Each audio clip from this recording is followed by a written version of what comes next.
상상해 보십시오. 어느 날 갑자기 국가가 여러분의 가족을 데려가고 다시는 돌아오지 못하게 만들었습니다.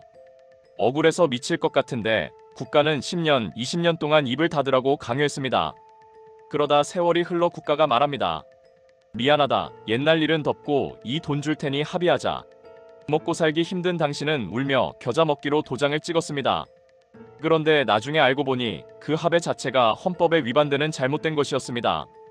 그래서 다시 법원을 찾았더니 이번엔 국가가 이렇게 말합니다. 어이쿠, 안타깝지만 시간이 너무 지났네요. 법적으로 이미 끝난 일입니다. 여러분이 이 상황의 주인공이라면 과연 승복하실 수 있겠습니까? 오늘 이야기는 국가가 쳐놓은 법의 그물, 그리고 그 그물을 찝고 나온 대법원의 반전 드라마입니다.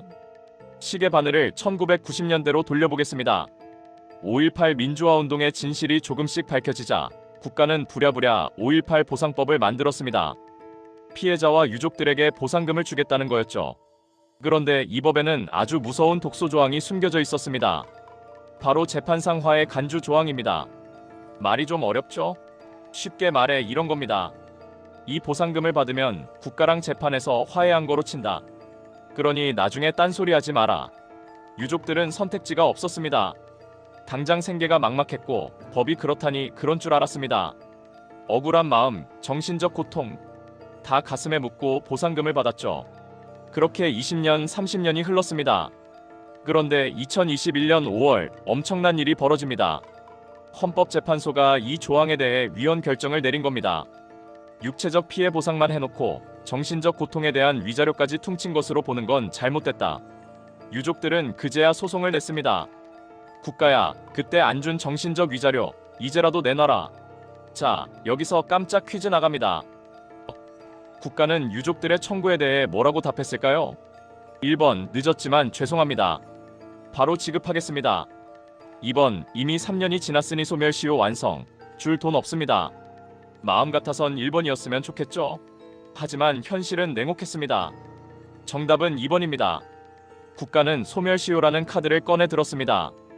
국가의 논리는 이렇습니다. 민법상 불법행위로 인한 손해배상 청구권은 손해를 안 날로부터 3년 안에 행사해야 한다. 당신들은 20년 전에 보상금 받을 때 이미 다 알지 않았느냐? 시효는 옛날에 끝났다. 더 절망적인 건 1심과 2심 법원마저 국가의 손을 들어줬다는 겁니다. 판사님들의 논리도 법적으론 틀린 말이 아니었습니다. 헌재 위헌 결정이 있기 전이라고 해서 소송을 못하는 건 아니었다. 법이 있어도 일단 소송을 걸어서 싸워봤어야지 왜 가만히 있었느냐. 여러분, 이게 말이 됩니까? 일반 시민이 국가가 만든 법에 더 이상 청구 못한다라고 떡하니 적혀있는데 아니야, 이 법은 위헌일 거야 라고 확신하며 소송을 건다? 이게 과연 상식적으로 가능한 일일까요? 법원은 법률상 장애가 없었다고 하지만 유족들 입장에서는 도저히 넘을 수 없는 현실의 벽이 있었던 겁니다. 2023년 사건은 대법원 전원합의체로 넘어갑니다. 그리고 대법원은 1, 2심 판결을 뒤집습니다. 대법관들은 법의 형식 논리 너머에 있는 사람을 보았습니다. 판결의 핵심은 바로 객관적 기대 가능성이었습니다. 국가가 제정한 법률이 권리 행사를 못하게 막고 있었다면 국민에게 권리 행사를 기대할 수 없다. 대법원은 이렇게 꾸짖은 셈입니다. 국가, 당신들이 법, 즉 보상법을 만들어서 합의한 걸로 친다고 해놓고 이제 와서 국민에게 왜 그때 그 법 무시하고 소송 안 했냐고 따지는 건 말이 안 된다. 그건 신의성실의 원칙에 반하는 일종의 반칙이다. 결국 대법원은 헌법재판소의 위헌 결정이 나기 전까지는 시계가 멈춰 있었다고 봤습니다. 소멸시효는 위헌 결정이 난 2021년 5월부터 비로소 다시 흐르기 시작했다는 거죠. 유족들의 청구는 세이프였습니다. 국가는 시민을 위해 존재한다. 이번 판결은 국가가 스스로 만든 법에 덫에 국민을 가둬놓고 나 몰라라 해선 안 된다는 지극히 상식적인 정의를 확인해 주었습니다. 법은 권리 위에 잠자는 자를 보호하지 않는다고 합니다.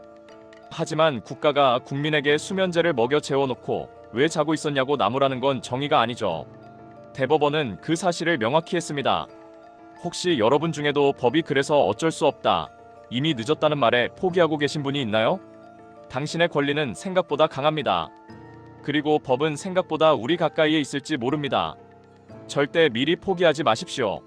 오늘 이야기가 도움이 되셨다면 구독과 좋아요 부탁드립니다. 여러분의 억울함을 풀어드리는 법률 스토리텔러 김강균 변호사였습니다. 감사합니다.